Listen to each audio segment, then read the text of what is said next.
أعوذ بالله من الشيطان الرجيم بسم الله الرحمن الرحيم إذ قال يوسف لأبيه يا أبت إني رأيت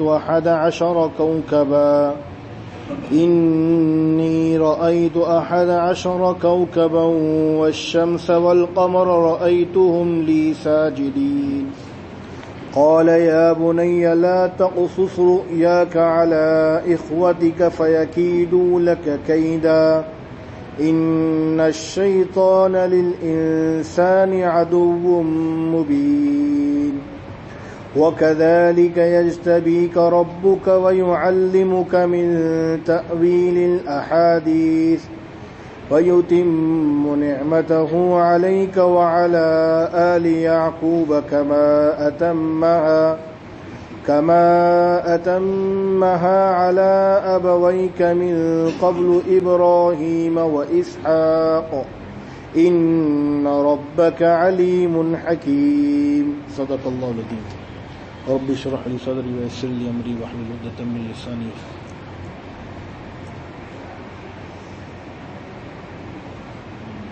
سورہ یوسف چل رہی تھی. اب یہاں پر اللہ تبارک تعالی حضرت یوسف علیہ السلام کے خواب سے ابتدا کرتے ہیں. اس سے پہلے کہ تھوڑے احوال حضرت یوسف علیہ السلام کے جان لے کہ حضرت یوسف علیہ السلام کے والد کا نام حضرت یعقوب ہے اور حضرت یعقوب علیہ السلام کے والد کا نام حضرت اسحاق ہے اور حضرت اسحاق علیہ السلام کے والد کا نام حضرت ابراہیم علیہ السلام ہے. اور حضرت ابراہیم علیہ السلام کے 2 بیٹے تھے, ایک حضرت اسماعیل جو پہلے ہوئے اور دوسرے حضرت اسحاق جو بعد میں ہوئے.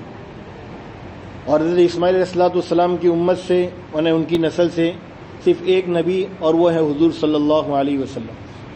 اور حضرت اسحاق علیہ السلام کی نسل سے کئی انبیاء علیہ السلام دنیا میں تشریف لائے اور انہی میں سے حضرت یعقوب علیہ السلام جن کا نام اسرائیل تھا. اسرا کے معنی تھے بندہ, ایل معنی اللہ یعنی اللہ کا بندہ. انہی کی نسل کو کیا کہتے ہیں, بنی اسرائیل.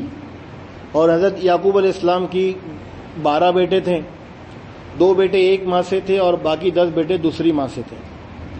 اور حضرت یعقوب علیہ السلام کے جو 2 بیٹے تھے, ایک حضرت یوسف علیہ السلام اور ایک حضرت بنیامین, یہ دونوں ایک ہی ماں سے تھے. ان میں سے بھی حضرت یوسف علیہ السلام سے حضرت یعقوب علیہ السلام کو بڑی محبت تھی. ایک تو اس وجہ سے کہ اللہ نے بڑا خوبصورت پیدا کیا تھا. حضور صلی اللہ علیہ وسلم فرماتے جب معراج کی رات کو میں آسمانوں پر گیا تو تقریباً 4تھے آسمان پر میری ملاقات حضرت یوسف علیہ السلام سے ہوئی. تو اللہ تعالیٰ نے آدھا حسن دنیا کے اندر اتارا اور آدھا حسن صرف کس کو دیا, حضرت یوسف علیہ السلام کو اللہ نے عطا فرمایا تھا. اتنا خوبصورت اللہ نے حضرت یوسف علیہ السلام کو بنایا تھا. اور اگر ہم دیکھیں تو اللہ نے اس امت میں بھی یوسف علیہ السلام پیدا کیے تھے. یوسف جیسی خوبصورتی وہ تھے حضرت جریر بن عبداللہ البجلی رضی اللہ عنہ. حضرت عمر رضی اللہ عنہ فرماتے یوسف و ہادی الامہ, اس امت کا یوسف ہے. یہ بڑے خوبصورت تھے. جب وہ مدینہ منورہ کی گلیوں میں سے نکلتے تھے نا تو حضرت عمر رضی اللہ عنہ کہتے اپنے چہرے پہ چادر ڈالو, مدینہ کی عورتیں فتنے میں مبتلا ہو جائیں گی. اتنے خوبصورت تھے. اور حضور صلی اللہ علیہ وسلم کو بے انتہا محبت بھی تھی ان سے. کہتے ہیں کہ میں جب مسلمان مدینہ منورہ آیا تو مدینہ منورہ کے باہر میں نے اپنی سواری روکی اور سواری سے اتر کے کپڑا بدل کے مسجد نبی میں داخل ہوا تو میرے آنے سے پہلے حضور صلی اللہ علیہ وسلم نے فرمایا یہاں سے ایک آدمی آئے گا بھی, بڑی برکت والا ہوگا اور یمن کا سردار ہوگا, وہ یہاں سے آئے گا. اور میں داخل ہوا تو حضور صلی اللہ علیہ وسلم خطبہ چھوڑ کے نیچے اترے اور میرے پاس آئے اور اپنی چادر بچھا دی, کہا کہ اس پر بیٹھ جاؤ. میں نے کہا اللہ کے نبی میں اس پر نہیں بیٹھ سکتا. میں نے وہ چادر اٹھائی اپنے سر پہ رکھ لی, کہا کہ اس کا مقام یہ ہے. حضور نے اصرار کیا کہ اس پر بیٹھ جاؤ. تو یہ ایک صحابی ہے جس کے بارے میں ثابت ہے کہ اللہ کے نبی نے ان کو اصرار کیا کہ یہ کام کر لو آپ. حضرت جریر رضی اللہ عنہ نے واپس سے اس چادر کو اپنے سینے پہ لگایا اور محبت سے مطلب آنکھوں میں آنسو آ گئے. تو حضور صلی اللہ علیہ وسلم نے فرمایا اشہد, میں گواہی دیتا ہوں انک لا تبغی علوا فی الارض ولا فسادا, تو فسادی بن کے متکبر بن کر میرے پاس نہیں آیا. میں اتنی گواہی تو دے دوں گا تمہاری اس عمل سے یعنی ابھی معلوم نہیں تھا کہ کیوں آئے ہیں، کیونکہ حضور کے زمانے میں بہت سارے لوگ آتے تھے ملنے کے لیے، تو کون کس نیت سے آتا تھا وہ نہیں معلوم تھا، اور یہ آئے ہیں یمن سے، شہزادے ہیں. تو حضور صلی اللہ علیہ وسلم نے فرمایا میں گواہی دیتا ہوں انک لا تبغی علوا فی الارض ولا فسادا، تم فسادی بن کر نہیں آئے. تو جب یہ بات سنی کہا اشہد ان لا الہ الا اللہ وانک محمد رسول اللہ، میں گواہی دیتا ہوں کہ آپ اللہ کے نبی ہیں. مسلمان ہو گئے حضور صلی اللہ علیہ وسلم کے ہاتھوں پر. تو جب اللہ کے نبی نے اتنا اکرام کیا تو صحابہ نے حضور سے معلوم کیا کہ اللہ کے نبی آپ نے اتنا اکرام کیوں کیا؟ کہا کہ یمن کے شہزادے ہیں، بڑے لوگوں میں سے. اسی طرح حضرت وائل بن حجر رضی اللہ عنہ یہ بڑے لوگوں میں سے تھے. تو اللہ کے نبی نے فرمایا اذا اتاکم کریم قومکم، جب تمہارے پاس تمہاری قوم کا کوئی سردار آوے نا فاکریموا، اس کا اکرام کرو. میں ایک مرتبہ ایک علاقے میں تھا، ہم لوگ جماعت میں تھے، تو ایک علاقے کا تھوڑا بڑا آدمی ملنے کے لیے آئے، تو ہم کھڑے ہو گئے ملاقات کرنے کے لیے. تو ایک صاحب ناراض ہو گئے، بولے آپ کھڑے کیوں ہوئے؟ اللہ کے نبی علیہ الصلوۃ والسلام نے منع کیا کھڑے ہونے کے لیے کہ کوئی آوے اس کے لیے تم کھڑے ہو مت ہو. میں نے کہا حضور صلی اللہ علیہ وسلم نے کہا ہے آنے والا خود یہ خواہش کرے کہ میرے اکرام میں کھڑا ہو، وہ اس کے لیے غلط ہے. لیکن ہم بیٹھنے والوں کے اللہ کے نبی نے یہ کہا ہے کہ جب تمہارا کوئی سردار آوے، بڑا آوے کسی قوم کا، تو تم اس کے اکرام کے لیے کیا ہو جاؤ؟ کھڑے ہو جاؤ. حضرت سعد بن معاذ رضی اللہ عنہ جب لائے گئے بیمار تھے تو حضور نے حضرت انصار کو کہا تھا کہ اپنے سردار کا اکرام کرو، کھڑے ہو جاؤ لینے کے لیے. تو یہ بات دونوں الگ الگ جگہوں پر ہوتی ہے. تو حضور نے فرمایا اذا اتاکم کریم قومکم، جب تمہاری قوم کا کوئی سردار آوے تو تم اس کا اکرام کرو. میں نے اس لیے اس کا اکرام کیا. اور اللہ کے نبی علیہ الصلوۃ والسلام کا اتنا مقام تھا ان کا کہ فرماتے کہ جب بھی میں حضور سے ملا، حضور ہمیشہ مسکراتے ہوئے ملے مجھ سے. جب بھی میری طرف دیکھتے اللہ کے نبی مسکراتے تھے مجھے. اور حضور کے گھر والوں کے ساتھ اتنا تعلق تھا ان کا کہ جب بھی حضرت جریر رضی اللہ عنہ گزرتے تھے نا جس ازواج مطہرات کے گھر سے، اور اگر حضور صلی اللہ علیہ وسلم گھر میں ہوتے تھے تو ان کو اجازت لینے کی ضرورت نہیں ہوتی تھی، سلام کر کے داخل ہو جاتے تھے. ورنہ بھائی گھر میں آ رہے ہیں تو پہلے اطلاع کرو تاکہ پردے میں. ازواج مطہرات کہتی تھی کہ ہمیں معلوم ہو جاتا تھا جریر گزر رہے ہیں، ہم پہلے سے پردے میں بیٹھ جاتی، حضور کے گھر میں آتے السلام علیکم کہتے، حضور کہتے آ جاؤ جریر آ جاؤ، چلو آ جاؤ گھر میں آ جاؤ. اتنا تعلق تھا جریر کا. اور مسلمان کتنے دن پہلے ہوئے؟ حضور کی وفات سے 40 دن پہلے مسلمان ہوئے بس. یہ بہت افسوس تھا کہ میں بہت تاخیر کر کے مسلمان ہوا. تو اللہ کے نبی علیہ الصلوۃ والسلام نے ایک مرتبہ کہا جریر ہمیں آپ سے ایک کام ہے. کہ اللہ کے نبی بتائیے کیا کام ہے؟ کہا کہ تم یمن کے رہنے والے ہو، وہاں پر ان لوگوں نے نقلی کعبہ بنایا ہے قبیلے دوست نے، اور لوگ اس کی پوجا کرتے ہیں، تم اس کو جا کے توڑ کر آؤ. کہ اللہ کے نبی میں تیار تو ہوں لیکن میرا ایک مسئلہ ہے. کہا کیا مسئلہ ہے؟ کہ اللہ کے نبی میرا مسئلہ یہ کہ میں گھوڑے پر بیٹھ نہیں پاتا ہوں. کچھ لوگ ہوتے ہیں نا موٹر سائیکل پہ بیٹھتے نہیں ہیں، ڈرتے ہیں، بہت ڈرتے ہیں. تو کہا میں گھوڑے پر بیٹھ نہیں پاتا. حضور نے میرے سینے پہ ہاتھ مارا کہ اللہم ثبت ہوں، اللہ اس کو جمع دے اور اس کو ہادی اور مہدی بنا، یعنی ہدایت دینے والا اور ہدایت یافتہ بنا. تو کہتے وہ دن سے میرے دل میں سے ڈر نکل گیا. میں نے کچھ نوجوانوں کو جمع کیا اور اپنے علاقے میں لے کر گیا، خوب کھلایا، اور اچانک رات کے وقت میں نے پورے کعبے کو ان کو توڑ دیا. اور توڑنے کے بعد میں نے اطلاع حضور صلی اللہ علیہ وسلم کو بھیجی کہ اللہ کے نبی میں نے توڑ دیا. حضور نے 5 مرتبہ میرے لیے برکت کی دعا دی. اور میں ابھی یمن میں ہی تھا کہ مجھے اطلاع ملی کہ حضور صلی اللہ علیہ وسلم دنیا سے وفات پا گئے. تو ایک ایسا غم لگا کہ میں اندر گھلنے لگا، ختم ہونے لگا. پھر ایک مرتبہ کسی طرح ہمت کر کے میں مدینہ منورہ آیا تو میں ڈائریکٹ روضہ رسول پر گیا اور میں صلاۃ السلام پڑھا تو میری آنکھوں سے آنسو جاری ہو گئے. کہتے جیسا میں رونے لگا نا تو مسجد کے اندر سے بھی رونے کی آواز آ گئی کہ ان لوگ رونے لگے کہ اللہ کے نبی کی یاد تازہ ہو گئی. تو اللہ حضرت عمر رضی اللہ عنہ کہتے تھے یوسف و جریر و ہادی الامہ، یہ جریر یوسف و ہادی الامہ اس امت کا یوسف ہے، بڑا خوبصورت. ان کے بارے میں آتا ہے کہ 1.5 فٹ کا تو جوتا پہنتے تھے اور ہائٹ بھی ایک دم ماشاءاللہ اور سب کچھ اچھے تھے، اور کھڑے مطلب گھوڑے پر بیٹھ جاتے تھے. اتنا اونچا جوتا پہنیں گے تو اللہ نے اتنا خوبصورت ان کو بنایا تھا. تو حضرت یوسف علیہ السلام بھی بہت خوبصورت تھے، بہت ہی خوبصورت. اسی خوبصورتی کی وجہ سے بھائیوں میں حسد پیدا ہو گیا یوسف علیہ السلام کی کہ باپ کی توجہ کس پر زیادہ ہے، کن کے اوپر؟ ابا کی توجہ یوسف پر زیادہ ہے. اب انہوں نے خواب دیکھا. یہ خواب تقریباً 7 سال کی عمر، بعض روایت کے مطابق 13 سال کی عمر کے درمیان دیکھا انہوں نے خواب. اب وہ خواب دیکھا، کیا خواب دیکھا اللہ اس کو بیان کر رہے. حضرت یوسف علیہ السلام نے کہا اذ قال یوسف لابیہ، اپنے والد صاحب کو کہا یا ابتی، اے میرے والد، انی رأیت 11 کوکبا، میں نے 11 ستاروں کو دیکھا. ٹوٹل بھائی کتنے تھے؟ 12 تھے. اب یوسف علیہ السلام کو ہٹاؤ تو کتنے ہو گئے؟ 11 ہو گئے. میں نے 11 ستاروں کو دیکھا. اور والشمس والقمر، میں نے سورج کو دیکھا، میں نے قمر یعنی چاند کو دیکھا. رأیتہم لی ساجدین، سب کے سب مجھے سجدہ کر رہے ہیں. اب یہ خواب انہوں نے تو بیان کر دیا کس کو؟ اپنے والد صاحب کو. والد صاحب نے کیا کہا؟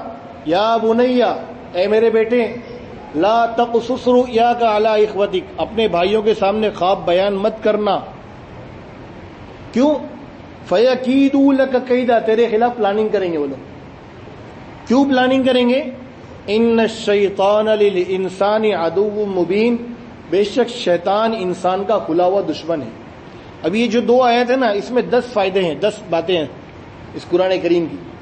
پہلی بات تو یہ ہے کہ اگر کوئی ہمارے گھر میں بچہ خواب دیکھے نا تو اس کے خواب کو نظر انداز نہیں کرنا چاہیے. ارے بیکار دیکھتا رہتا، تو اس کی بات کو سنو دھیان سے، کیا کہنا چاہ رہا ہے وہ.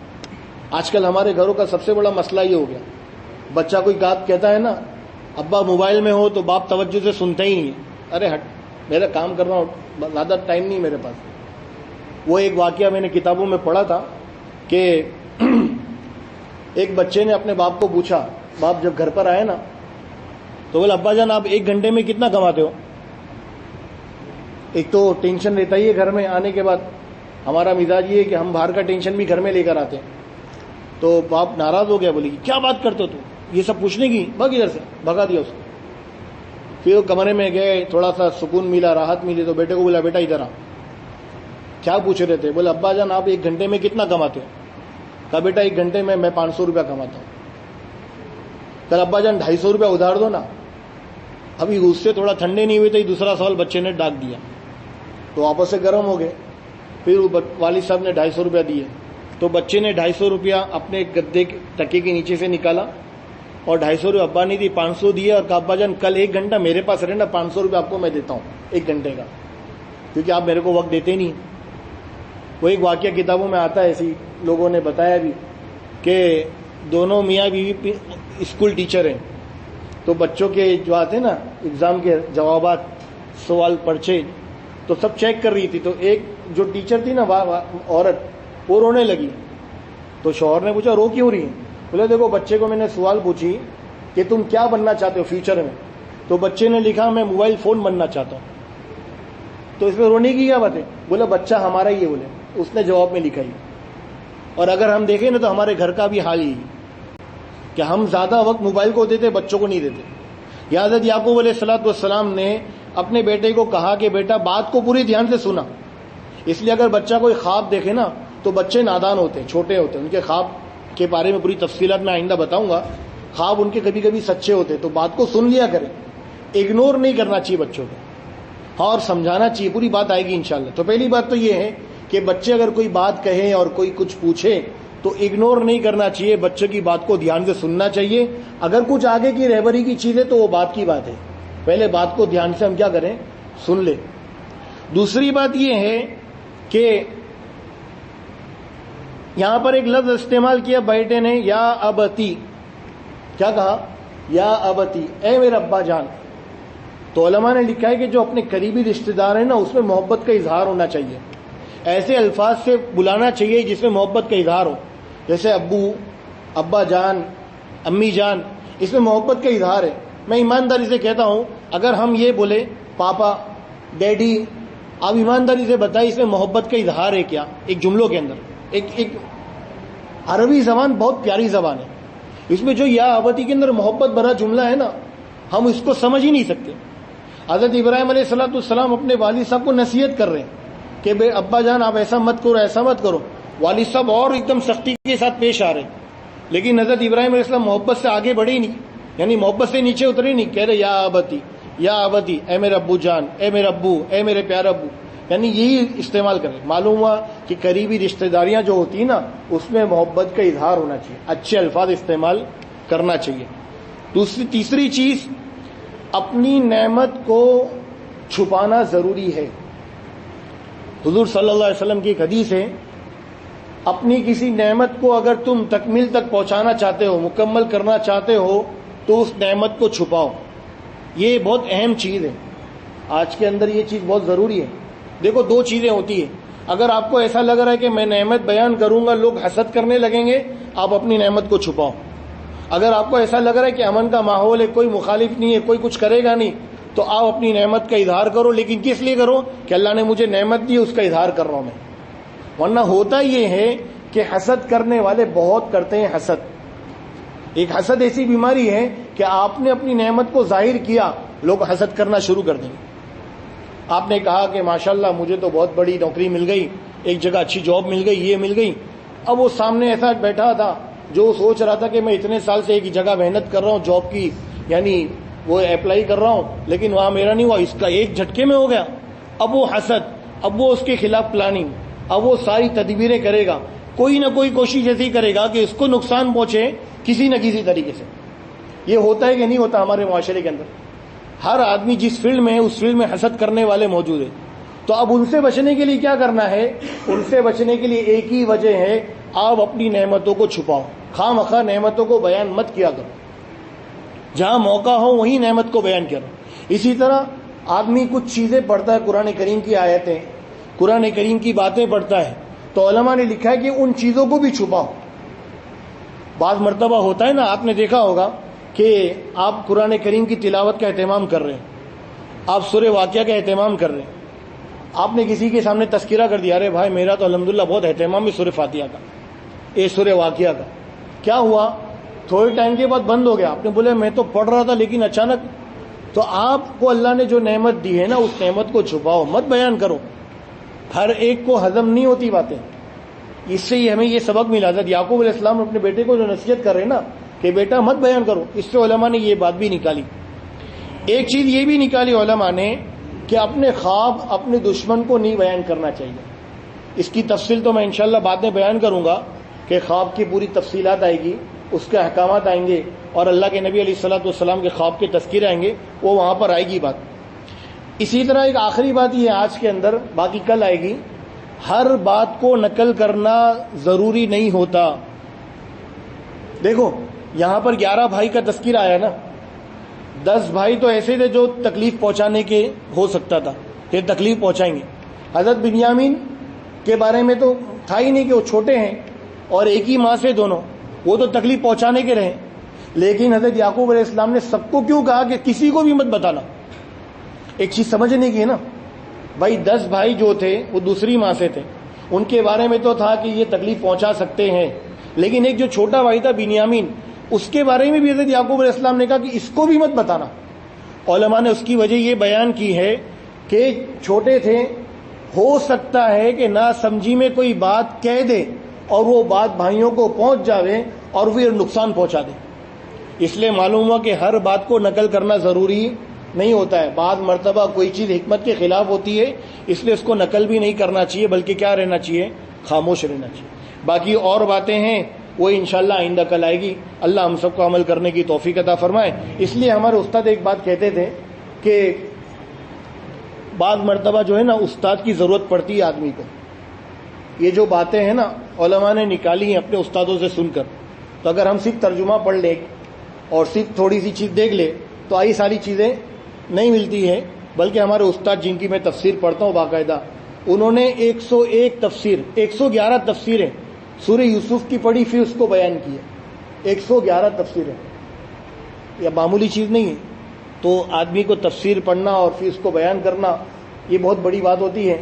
اللہ ہم سب کو کیا کرے؟ عمل کرنے کی توفیق عطا فرمائے۔ باقی انشاءاللہ آئندہ کل آئے گی، اللہ ہم سب کو عمل کرنے کی توفیق عطا فرمائے۔ سبحان اللہ بحمدی، سبحانک اللہم وبحمدک، اشہد ان لا الہ الا انت۔ طبیعت بھی خراب ہے۔